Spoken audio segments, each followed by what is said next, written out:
James Rowe is going to come and preach to us today. Let's give James a warm welcome. Thank you.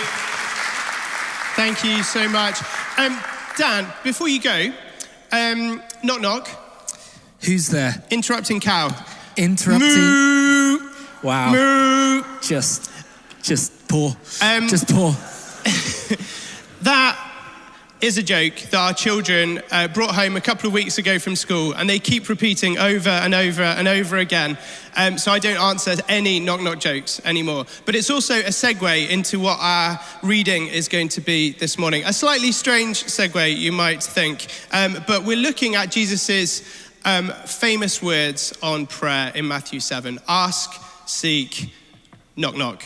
So here we go. Matthew 7, verses 7 through 11. Ask and it will be given to you. Seek and you will find. Knock and the door will be opened to you. For everyone who asks receives. The one who seeks finds. And to the one who knocks, the door will be opened. Which of you, if your son asks for bread, will give him a stone? Or if he asks for a fish, will give him a snake? If you then, though you are evil, know how to give good gifts to your children, how much more will your Father in heaven give good gifts to those who ask him? Daddy! Daddy! Daddy, where are you? If you've ever had children or looked after small children for any amount of time, you will know those tones. Those tones when someone is looking for you because they want something from you. I would often hear them when Emily went back to work for a few months, and I thought, you know what, I can be the stay-at-home dad. I have got this down. I'm fun. I love to be with my children. This will be brilliant. But I quickly realized that having 3 small children who are less than the age of school years was very, very difficult. I was quickly outgunned, outmanned, and outplayed at every eventuality. So I would play a little game of hide and seek with my children. But what I didn't do is I didn't tell the children that we were playing hide and seek. So I would give myself 5 minutes head start and go and hide somewhere and wait for them to come and find me. And eventually I would get those, Daddy, where are you? But it wasn't because they wanted to spend time with me. It wasn't because they wanted to come and give me a hug. It was because they wanted the snacks. All they wanted were the snacks from the cupboard, and they couldn't reach the cupboard. Now they're old enough and tall enough to reach the cupboard, they don't even come to me anymore. You see, my kids were asking where I was. They were seeking me. They would knock on every single door until they found me. Daddy, where are you? They wanted all of the snacks. They wanted all that I had to offer to them. And I think in a way, I think this is a little bit like how God wants us to be with him.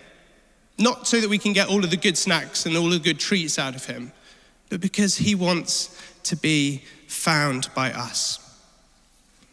But on first glance, these verses, they look like a bit of a blank check. Ask, and it's given to you. Seek, you're going to find it. Knock, and the door will swing wide open. Anything you want, anytime, anywhere, it's all yours. But the thing is, that's not really what God's character is like. The Christian life would be really easy if that were the case. But God isn't like a holy slot machine. It isn't one request in, one blessing out. This asking and this seeking and this knocking, it's all based on what Jesus teaches us in prayer in the previous chapter in Matthew 6. Those words that we know as the Lord's Prayer. The disciples say, Lord, teach us how to pray. Those words that we would have been taught when we were children and we repeat at school week after week in assemblies. The only words, if I'm totally honest with you, that fill me with dread when I stand up on stage I can preach to hundreds of people, no problem whatsoever. I can lead a service, no problem. But if you ask me to repeat the words of the Lord's Prayer in the right order, without the words, I go to pieces. This happened 4 years ago, and they said, do you want the words? And I went, nah, it's fine, I know it, no problem. I got all of the sentences back to front. I missed out an entire line. And then afterwards, someone came up to me and they said, you're training to be a vicar, aren't you? I sheepishly went, yeah, and they just walked off laughing. That's the future of the Church of England right there. But the words of the Lord's Prayer, in the middle, they say, your kingdom come, your will be done. In other words, not my kingdom come, not my will be done. Prayer, ultimately, is not about me or you. It's about God. So when we ask and we seek and we knock, it's not about getting God to bless our requests, but for us to discover what his perspective might be.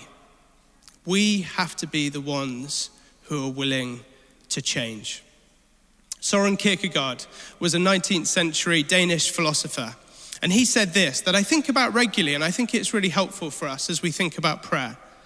The function of prayer is not to influence God, but rather to change the nature of the one who prays.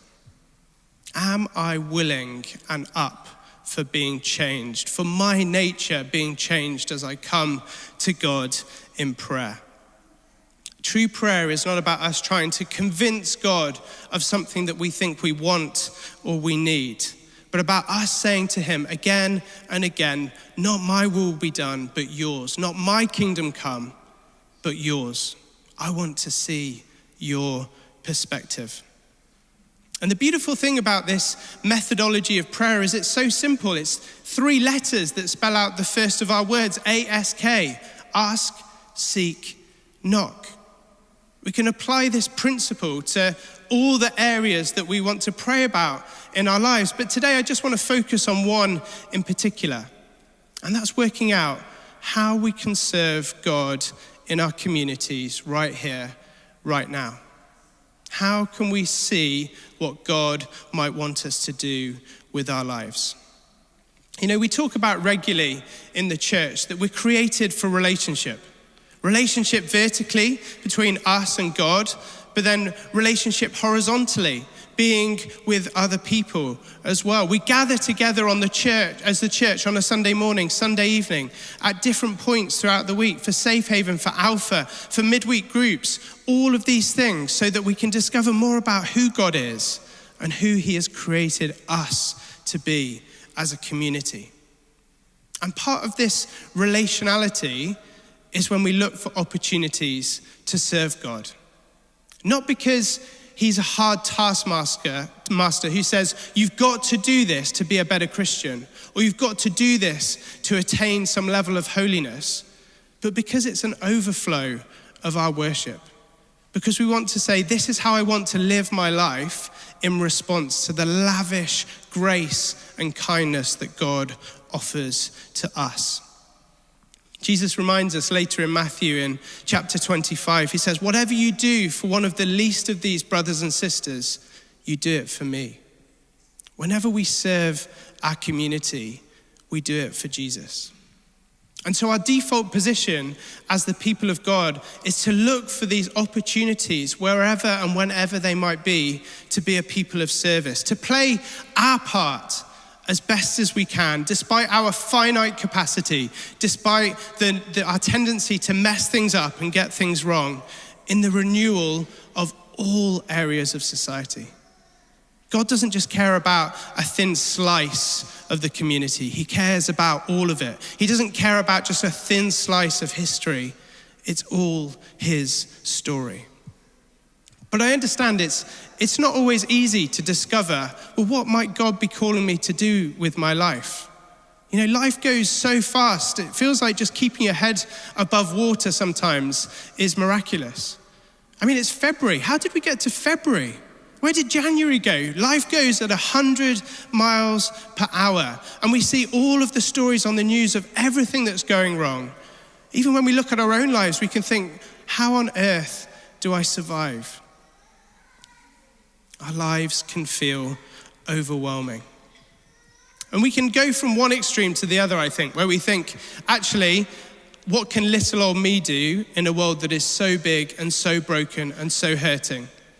Or at the other extreme, we can think, do you know what? I'm going to shoulder the burdens of the entire world, and I'm going to do it. And I'm going to be the one who brings revival in my place of work or in my university or my college or my school or whatever it is. It's all on me. Well, neither of those things are true. We're not called to shrink back, but we're also not called to go in all guns blazing either.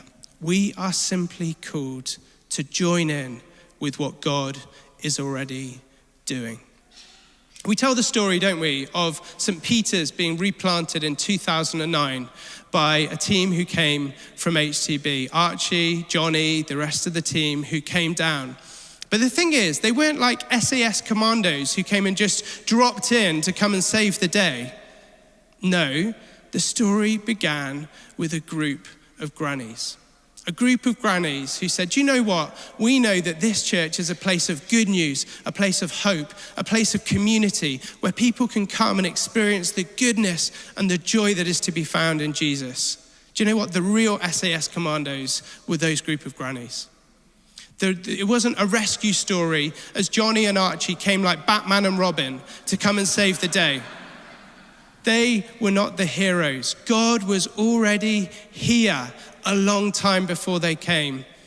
And you know what? Spoiler alert, he's going to be here a long time after all of us are gone as well. All we are called to do is to discern what is God doing now and how can we join in it as well. You know, Dan's talk last week on the small steps of obedience that we can take in our lives, I think it sets us up really well for this week. This talk is actually disconnected to that little, this isn't part 3 in that series, but I'd actually written most of this before he preached last Sunday. And I thought actually it was a really good launch pad for what I felt God wanted to speak to us today. People often say to me, I feel like God is asking me to do something new in this next phase of my life. Or I can't quite work out or discern what I am meant to do with the rest of my life. And I think this ask, seek, knock principle is a really good place to start. You see, to ask and seek and knock is to engage all of our senses. To ask, to use our words to formulate questions of God. God, how would you have me use my life? To seek, to look for opportunities around us, to see where God would have us be. To knock, to get active about it. In other words, we can't discern what God might be calling us to do with our lives by sitting on the sofa. Being a Christian is not a consumerist and spectator sport. It is a get your hands dirty and get involved activity, all of life vocation. You know, that's why Safe Haven began here at St. Peter's. Because a team of people got together and said, do you know what? We want to ask, what can we do about the problems in our city? God, what can we do to get involved here? They started seeking out the people who are on the fringes, intentionally going to them and saying, do you know what? You don't deserve and belong on the fringes. You need to come and be in the very center to experience the love and the faithfulness of God in your lives as well. You are no longer outcasts and on the outside. We want to draw you to the middle. And they knocked on the door of the council, and they knocked on the door of local charities and said, we need to do some joined up thinking and bring all of this together. They asked, they sought, and they knocked. So as we're trying to work out what God might be asking us to do with our lives, in my experience, his leading doesn't just drop out of the sky like a lightning bolt, or it doesn't appear on a big billboard that says, go here, do this thing. No, it's often the place where our giftings and our passions meet together. Our giftings, the things that God has put inside of us to bless our communities and our world with. The gifts that all of us have, but sometimes we're not very good at working out what they are. You know, the church is called to be the most encouraging place in the world. If you don't know what your gifts are, ask somebody. And you know, we can be a little bit British about this, and we can be, oh no, I don't have any gifts, I don't have any gifts. You have got gifts because God has put them inside you. Because you, as an identity carrier of being a child of God, you reflect something of God that nobody else does. You reflect a gift that needs to be given to this world. So our giftings, the things that we are good at. And then our passions. Someone once described our passions as the things that make us mad, sad, or glad. The things that get us stirred up. So where do these two things collide? That's a really good starting point for us to begin to discern what our vocation and our calling might be. This slide, for example, the other day I was putting my slides together, and my slides are never going to be as good as Dan's. Dan has very top drawer slides. So I often think I'm not going to do any slides, but I thought, no, I'm going to do some slides, and so I could put the picture next to some words. And then for this one, I put something together, and then I said, Lance, you're going to have to help me, because, I mean, you'd think this is really simple. That is not simple, putting that together. This is Lance rescuing the day for me, okay? I am not called or gifted to do the slides. Someone else, God bless them, can do that. But actually, I have gifts that I can offer. You have gifts that you can offer. Where do those things come together? Most of you know, Emily and I used to be missionaries for a time in China. And we had a free afternoon every week where we weren't entirely sure what we were meant to do. And so we asked God, how would you have us use this Tuesday afternoon? Because we didn't want to just go and do something that felt like a good idea to us. And we felt like God said a few simple words: go and bless the community. So we went out and we looked for opportunities to just be a blessing. And one day we met this old lady, and she was carrying the biggest sack of rice that I've ever seen in my entire life. It must have been 30 kilos. And we said, can we help you with that? And she looked us up and down as if to say, I know how to carry a bag of rice. And so she handed it over to us anyway, and we picked it up, and we sort of like half dragged it along between us. I mean, Chinese grannies, they're really strong. And so we carried this rice and we stoked up this conversation. And we said, do you know about Jesus? And she said, I'm not really a religious person. So we said, okay, that's fine. Could you tell us where the local church is? We're thinking, well, maybe we could get her plugged in. And she said, no, I don't know where a church is, but there's an old people's home just over there. And I thought, well, maybe she thinks that old people's homes and churches is like the same thing. Maybe she got confused. But then we remembered that our friends in another city down the road had not been able to go and do some ministry in an old people's home, even though they had this calling and this vocation to go and meet with the older folks. Now, in China, those kinds of places are for the forgotten people. The places that families go and take their elderly relatives to so that they can go off and work in the cities and make money. And they never see them again very regularly. And we felt in that moment, maybe we just need to go and knock on the door. And so we walked up and we knocked on the door, and we expected them to just kick us straight out and say, no way, no chance. They generally don't let foreigners into places like that. There's so much bureaucracy and red tape. But they swung wide the door open for us. And they said, well, why do you want to come in? And we say, we just want to come and listen to people and hear their stories and offer to pray for them because we're Christians, and to read the Bible with them and tell them about Jesus. And they said, crack on, go for it. So we went back every single Tuesday, week after week, meeting with people, hearing their stories, praying for them, reading the Bible, teaching them worship songs. And over 18 months, 20 people came to faith and gave their lives to Jesus. It was absolutely incredible. But wait, the story gets better, okay? Because after we'd been going for 18 months, week after week, the manager came up to us and we thought, goodness gracious, we're in trouble now. The manager's come to tell us to stop doing this. And she said, I came here 6 years ago and I am a Christian. And I was praying for 4.5 years that God would send some people to come and tell people about Jesus. She said, I couldn't do it myself because I'd lose my job, our family would have no income, I'd potentially even go to prison. But I was asking and I was seeking and I was knocking that God would do something because I knew that I couldn't do it myself. And then a bunch of ragtag foreigners, strangers turned up and we knocked on the door and we asked, can we come in? And we said, God, we want to do things how you want to do it. And he simply said, pray for people, read the Bible and listen to their stories. And God began to do incredible things. It wasn't what was within us. It was what God was asking us to do. We wanted to seek what God was already doing and get involved. But you might think, well,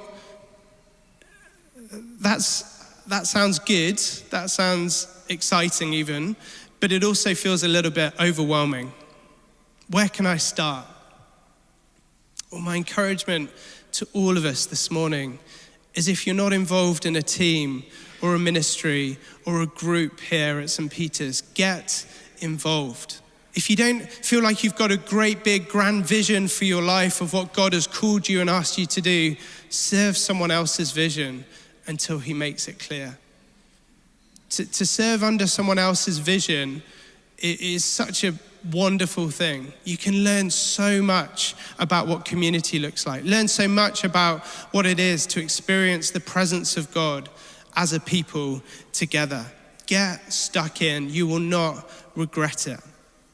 But you might be thinking, well, that's fine if you're a Christian, but I'm here today and I've never understood who God is. I don't know who Jesus is. I've just been dragged along today and I don't even know what all of this is about. I want to encourage you that each and every one of us can ask and seek and knock and discover God. All the way through the Bible, God is referred to as a father. There is this relationship between him and his son, Jesus, the son who he loves to be sent into a world that is broken and hurting and in need of the saving grace of restored relationship with the Father once again. His son who went to the cross to give us life, to give us freedom, to give us hope, the things that kept us down, to release us from all of those chains. This is the Father who we talk about when we gather, when we sing, when we pray. This Father and this Son in perfect relationship. And that relationship is offered to each and every one of us today. All of the way through the Bible, he's referred to as a father. And so just like my children who would run around the house seeking and searching for me, I think we're all a little bit like my children, if I can be honest. We're all looking around to say, where's the adult in the room? Where's the one who can make sense of this world that is just a bit crazy and a little bit out of touch with my own reality? All of us can say, Daddy, Father, I want to know you more. And he's not a God who hides away. He's a God who delights in being found. If you're willing and you're able, would you stand with me? We're going to pray and respond.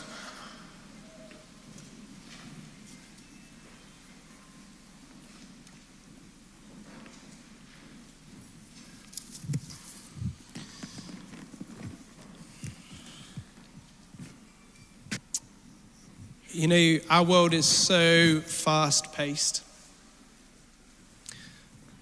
And there are so many demands on us. And so for a few minutes, all we're going to do is just wait and be still. I don't know about you, but I find it hard to be able to ask and seek and knock when things are just so frantic. So this is a space where we can just ask God, seek his perspective, knock on his door.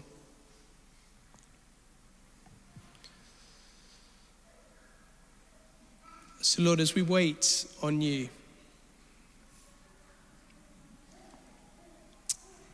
help us to see as you see.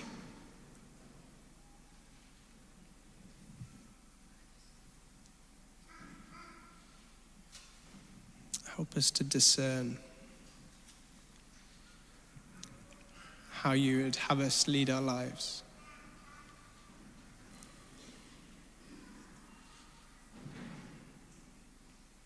Come, Holy Spirit.